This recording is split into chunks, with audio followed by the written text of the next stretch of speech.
Alors bonjour, en particulier au monsieur que je vois arriver là-haut. Bonjour. Alors, on est sur l'hypermutation somatique. Vous vous souvenez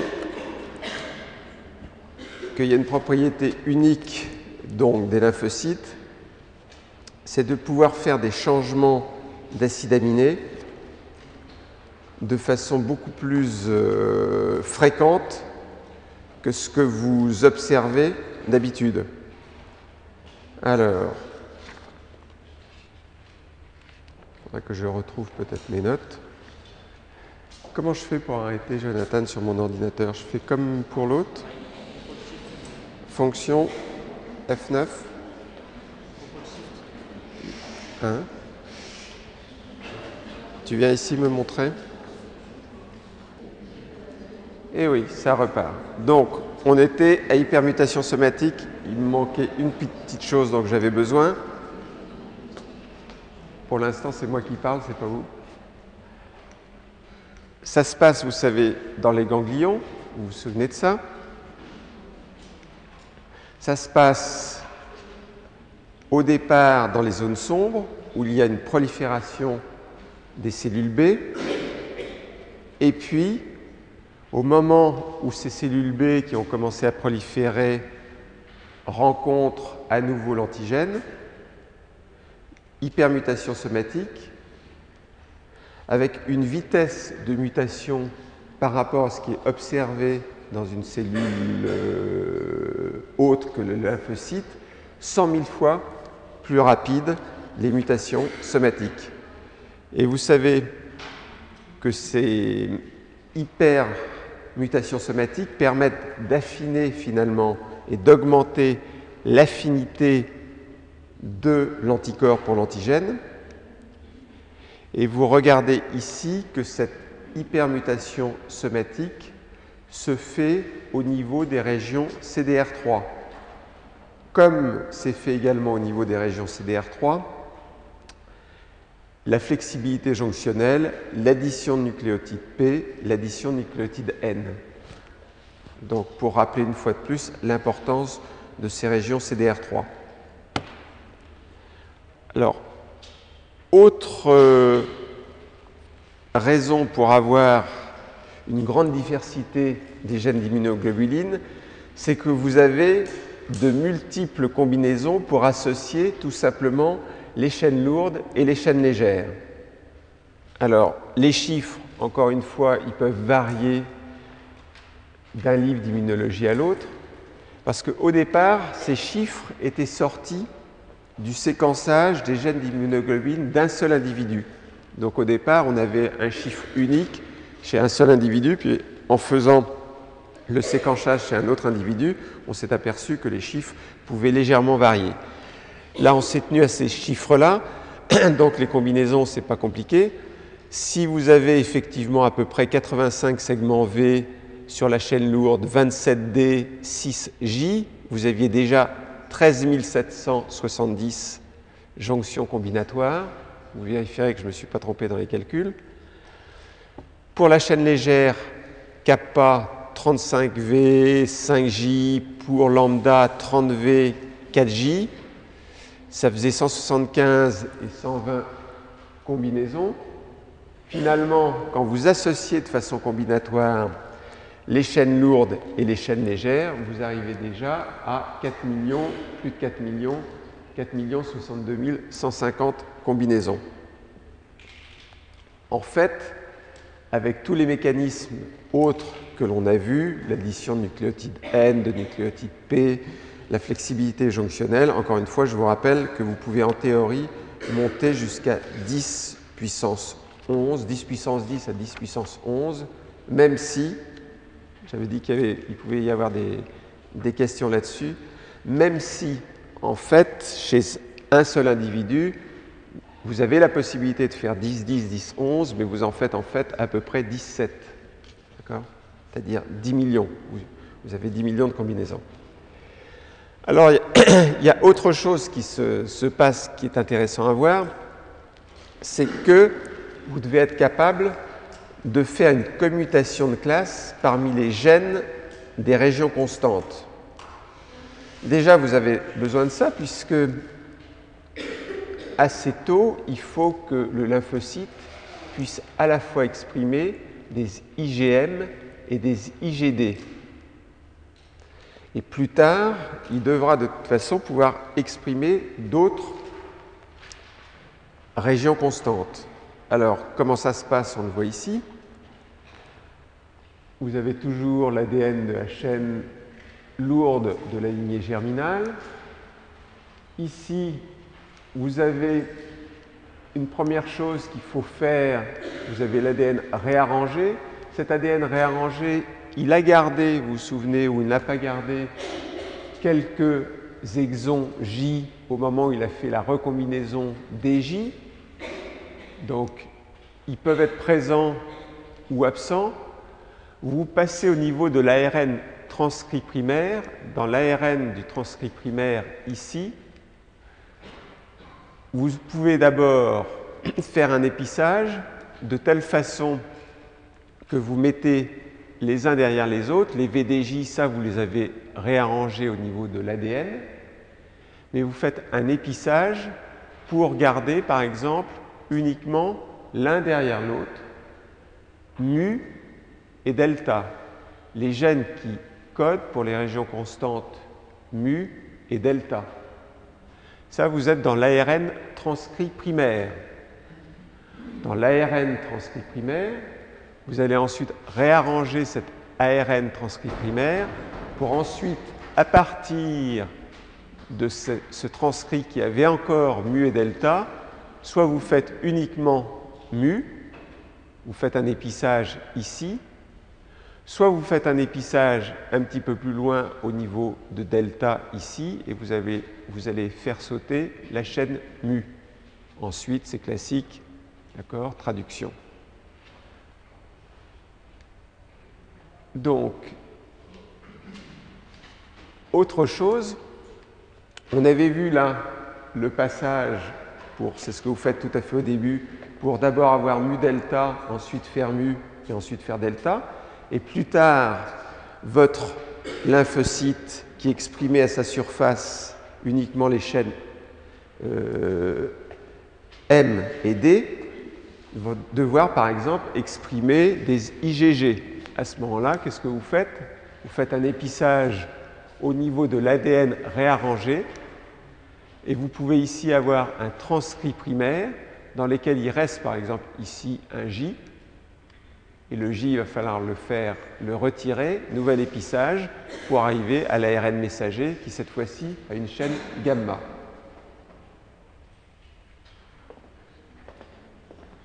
Alors pour la demoiselle, ça m'avait frappé sa question l'autre jour. Tout ça, c'est assez extraordinaire parce qu'il y a à la fois, encore une fois, des événements qui ne sont pas du tout dus au hasard, c'est-à-dire le fait dans lequel l'ordre se fait, et l'ordre se fait toujours en faisant d'abord une IgM, une IgD, et ensuite faisant des épissages successifs pour aller chercher les autres. Donc ça, ce n'est pas du tout dû au hasard. Et puis vous avez l'hypermutation somatique qui est bien entendu due au hasard. Donc ça, c'était pour les commutations de classe parmi les gènes des régions constantes. Et ces commutations de classe, non seulement elles ne se font pas par hasard, c'est-à-dire que vous le faites dans un certain nombre, ces commutations de classe, mais en plus de ça, vous avez des messagers qui sont envoyés au lymphocyte B sous forme de cytokines pour vous favoriser certains épissages et l'expression de certaines classes d'immunoglobulines. Par exemple, l'interleukine 4. L'interleukine 4, ça va vous favoriser une commutation de classe depuis les gènes qui codent pour les chaînes M, C-mu, ça va aller vers les C-gamma 1, c'est-à-dire les IgG et même les sous-classes IgG1 ou les IgE. Donc vous avez le message, c'est que certaines cytokines, par exemple l'IL4, mais on pourrait en citer d'autres, sont capables d'induire des mutations plutôt vers certaines classes d'immunoglobulines et même sous-classes d'immunoglobulines. Alors, commutation de classe, expression des gènes des immunoglobulines. Alors, réarrangement des gènes des immunoglobulines.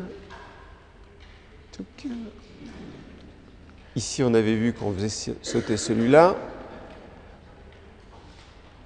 Bien.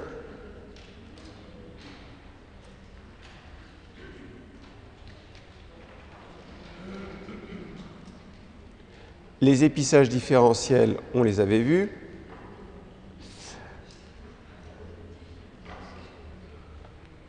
Une chose qui est importante, c'est que vous aurez besoin de faire un épissage différentiel pour produire soit des IgM ou des IgG, des formes sécrétées, soit des formes membranaires. Alors ça, on a vu déjà les commutations de classe, mais on n'a pas encore vu comment on était capable de faire soit des IgM sécrétés, soit des IgM membranaires. Alors ça, c'est encore un niveau de subtilité un petit peu plus fort. Les formes sécrétées ou les formes membranaires, vous les avez vues ici. Vous avez vu que selon que vous avez une IgM ou une IgG sécrétée ou membranaire, la queue intracytoplasmique n'a pas la même longueur. Donc il va falloir que vous ayez des gènes et des épissages de gènes pour vous fabriquez soit des queues qui correspondent à des IgM ou des IgG de membrane, ici, soit des IgM ou des IgG sécrétés. Alors, on va aller regarder ce qui se passe et quels sont les gènes qui codent justement pour ces queues un petit peu particulières. Alors, ici, vous avez un gène, c'est l'exon S, qui est ici, qui code pour cette petite chaîne ici, que l'on retrouve dans les formes sécrétées, soit par exemple des IgM, soit des IgD. C'est pareil pour les autres classes d'immunoglobulines. Donc vous avez un gène particulier qui code pour ici cette région-là. De même, vous avez ici deux exons, M1 et M2, qui codent pour les queues correspondant cette fois-ci aux formes membranaires, qui sont plus longs, M1 et M2. Et sur chaque gène correspondant IgM, IgD, etc., vous avez à chaque fois S pour sécréter M1 ou M2. D'accord ? Donc là, on a rajouté un niveau de complexité. Pour l'instant, vous connaissiez ça, la région variable. Vous connaissez les gènes qui codaient pour les différents segments des chaînes lourdes. Et là, je suis en train de vous dire que finalement, au bout ici du gène qui code pour la quatrième domaine constant des IgM et ici pour le troisième domaine constant des IgD, vous avez ici des exons particuliers qui sont les uns à la suite des autres. Celui-là qui va être responsable de la production du segment correspondant aux formes sécrétées et ces deux gènes-là correspondant à l'expression des formes membranaires. Alors comment ça va se passer ensuite pour pouvoir faire soit les formes sécrétées, soit les formes membranaires? Ben là, vous suivez bien ce qui se passe. Ici, j'ai fait un épissage. Voilà, je l'ai réalisé. Où j'ai coupé finalement ici. J'ai mis une queue poly-A parce que ici, j'ai au bout de cet exon-là un petit carré noir. C'est un site de polyadénylation. Et ici, je peux donc faire un épissage à cet endroit-là. Je vais rajouter ma queue poly-A. J'ai un ARN transcrit que je vais devoir faire maturer, mais cet ARN transcrit a bien ici l'exon correspondant pour le gène qui code pour la forme sécrétée de l'IgM. Donc là, vous avez fait un épissage à cette région-là, vous avez rajouté une queue poly-A. Bien, on revient à mon gène, et ici, je vais devoir faire un épissage, cette fois-ci, je vais devoir le faire ici, et rajouter une queue poly-A pour essayer d'exprimer, cette fois-ci, le gène qui code, ou ici, hein, je parle ici, je vais devoir faire un épissage ici pour exprimer ces exons-là. Alors, je le fais, voilà. Alors, j'ai ça, j'ai bien ici, mais j'ai quelque chose qui me gêne ici. Il va falloir que je fasse, que je retire, c'est-à-dire je fais un premier épissage, je reviens, je fais un premier épissage ici, je rajoute une queue poly-A, j'arrive à un ARN transcrit et je fais un autre épissage, je veux faire une forme sécrétée. Je n'ai pas besoin de cet exon-là. Donc je le retire et voilà, j'ai l'ARN codant pour la chaîne mu membranaire. Ça va? Je vous vois froncer les sourcils. Hein? C'est des épissages successifs, mais celui-ci, il est simple. Hein? On coupe ici, on est là, on coupe là, on est ici, mais il faut ensuite que je retire l'exon S.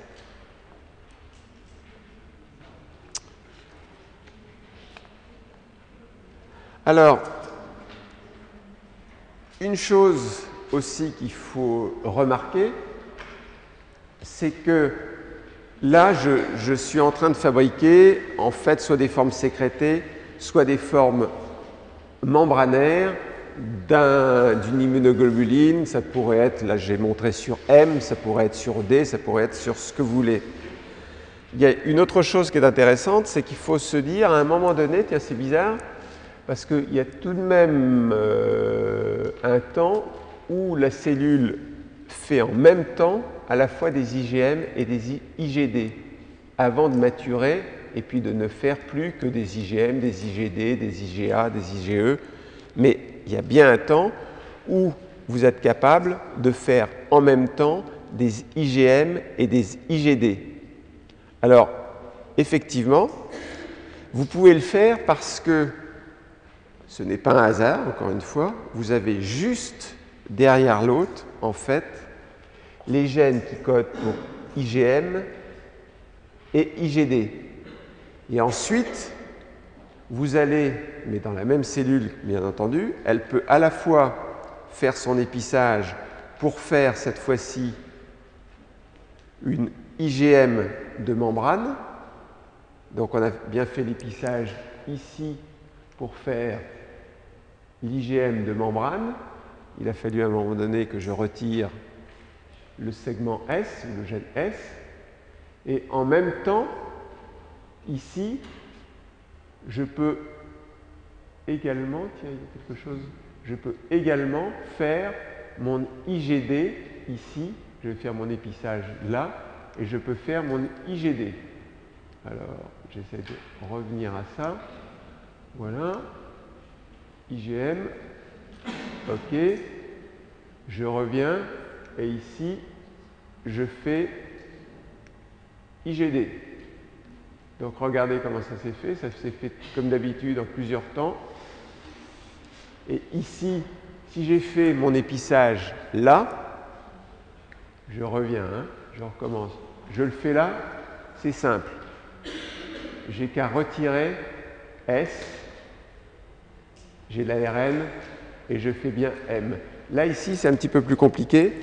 Si je fais mon épissage ici, je me retrouve tout de même avec à la fois mon S qui me gêne, mais j'ai devant, ici, tous les gènes qui codent pour M qui me gênent aussi. Donc, il faut que je fasse un nouvel épissage pour simplement ne garder que VDJ plus ce qui va coder pour D. Ça va?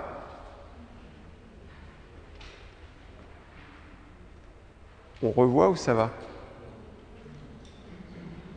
Alors, transcription. Alors, on va voir ça. On va s'amuser. On va voir ça rapidement et ensuite, on va le voir plus doucement. Donc là, ce que je vais montrer, c'est la façon dont je fais des IgM et des IgD. Alors, quand vous voyez ça comme ça, vous comprenez absolument rien. On a simplement le transcrit primaire, puis je réarrange.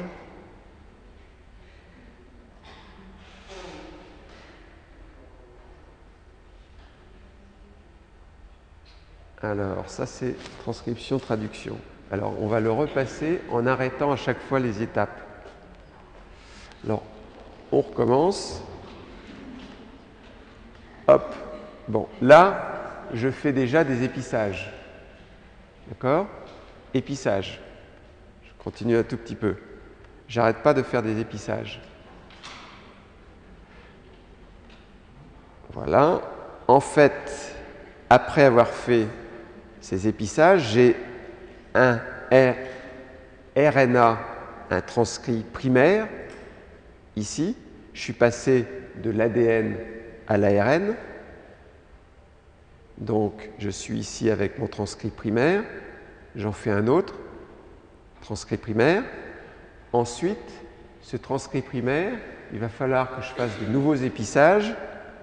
Alors, ici, je fais un épissage, par exemple, qui m'a fait cette fois-ci un ARN qui va coder pour une chaîne D. Voilà, D. Ici, je fais un autre épissage de mon transcrit primaire d'ARN, mais cette fois-ci, je fais une chaîne mu.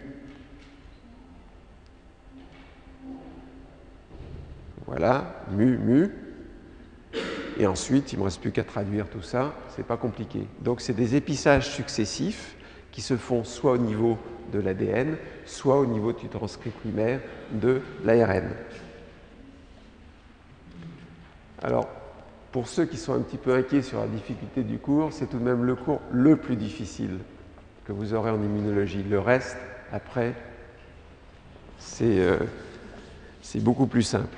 Là, ici, ça demande un petit peu de réflexion, ça demande que vous revoyiez toutes les animations, et puis on finit par y arriver. Alors, synthèse, assemblage et sécrétion des immunoglobulines. Ici, ce qui est intéressant, c'est que vous avez le schéma classique pour la synthèse, la traduction des chaînes légères, ici, le fait que ces chaînes se constituent dans le réticulum endoplasmique, ici, et vous allez voir une petite particularité qui se passe dans le réticulum endoplasmique. Vous voyez qu'ici, vous avez bien la traduction,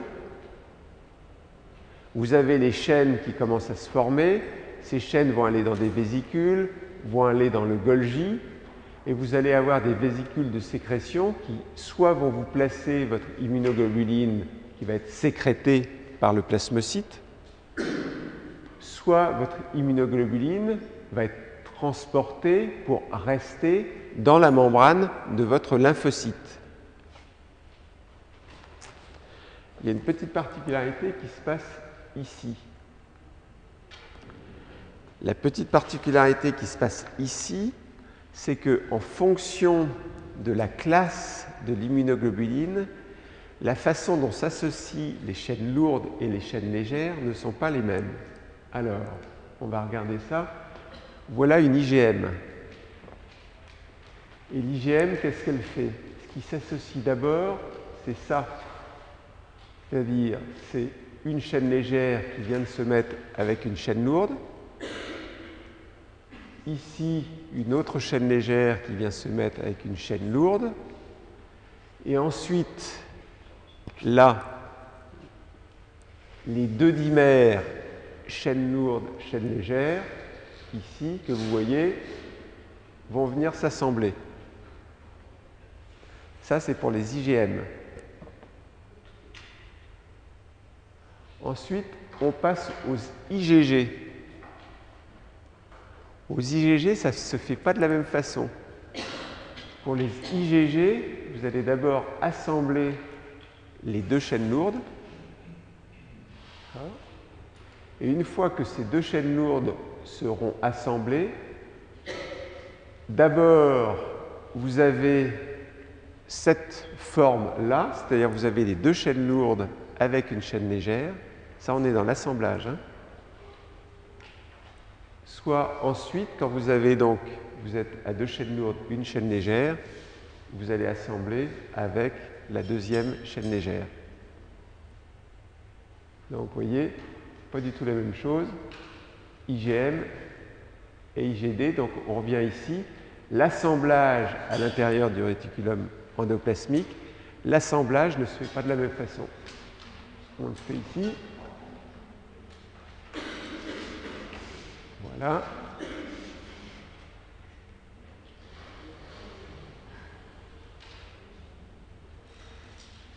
Subtil. D'accord? Alors,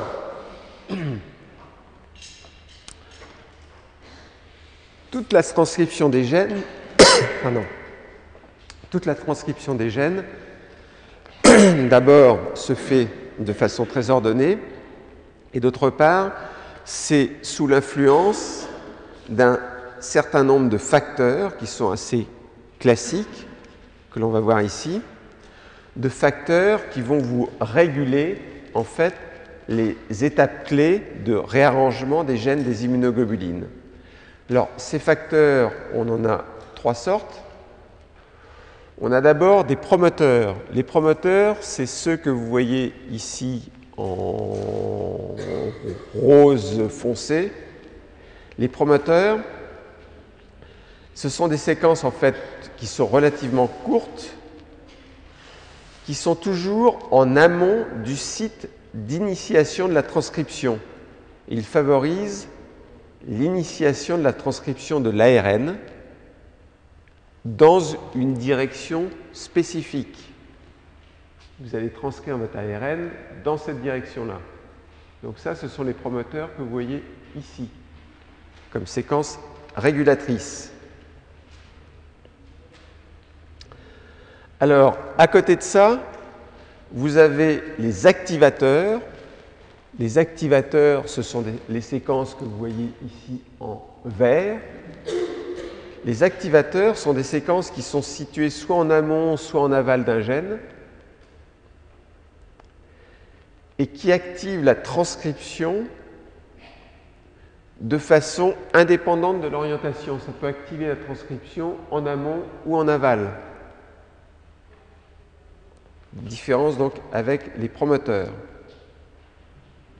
Et à côté de ça, vous avez des petites séquences que vous voyez, le promoteur il est là, l'activateur il est là, les séquences extinctrices, qui sont les troisièmes dont je vais vous parler, qui sont en jaune, elles sont ici. Si ça s'appelle séquence extinctrice, c'est que ça exerce une régulation négative de la transcription et elles opèrent dans les deux directions. Alors, si vous observez bien, chaque séquence, en fait, VH et chaque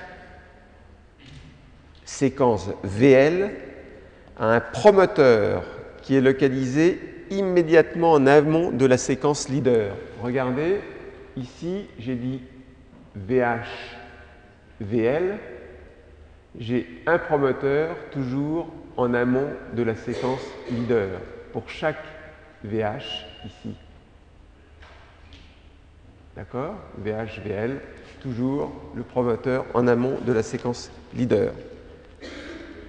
Ça, c'est intéressant. Par contre, vous notez que les activateurs, vous en avez beaucoup moins et les séquences extinctrices, jusqu'à présent, on en a trouvé sur les chaînes lourdes, sur les chaînes kappa mais on n'a pas jusqu'à présent trouvé sur les chaînes lambda.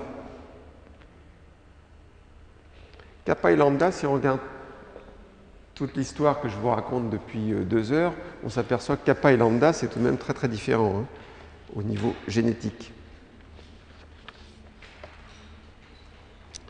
Alors, voilà. Pourquoi j'ai passé autant de temps sur les gènes des immunoglobulines? Je vous l'ai déjà dit. Passer autant de temps sur les gènes des immunoglobulines parce que c'est ces recombinaisons de gènes que l'on va utiliser, et c'est grâce à la connaissance en fait de ces recombinaisons de gènes, du fonctionnement donc, des gènes des immunoglobulines, que l'on a pu fabriquer des anticorps monoclonaux, qu'ils soient chimériques, humanisés ou humains. Je vous remontre au passage que vous avez déjà vu. Ça peut faire l'objet d'une question en fait. Hein. Je peux vous demander, parce que ça c'est utile dans la vie, dans la vraie vie. C'est-à-dire, c'est utile de savoir, je peux vous demander, tenez, vous avez un anticorps qui s'appelle X. C'est un anticorps qui est humain, humanisé, chimérique ou murin. Donc vous le saurez en allant voir la terminaison du nom de l'anticorps, et en voyant si la terminaison c'est EMAB, murin, XIMAB, chimérique, ZUMAB, humanisé,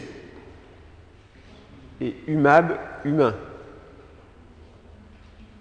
Donc vous retenez bien ça, ça vous servira, même si vous n'êtes pas des fanatiques des gènes des immunoglobulines, ça vous servira toujours.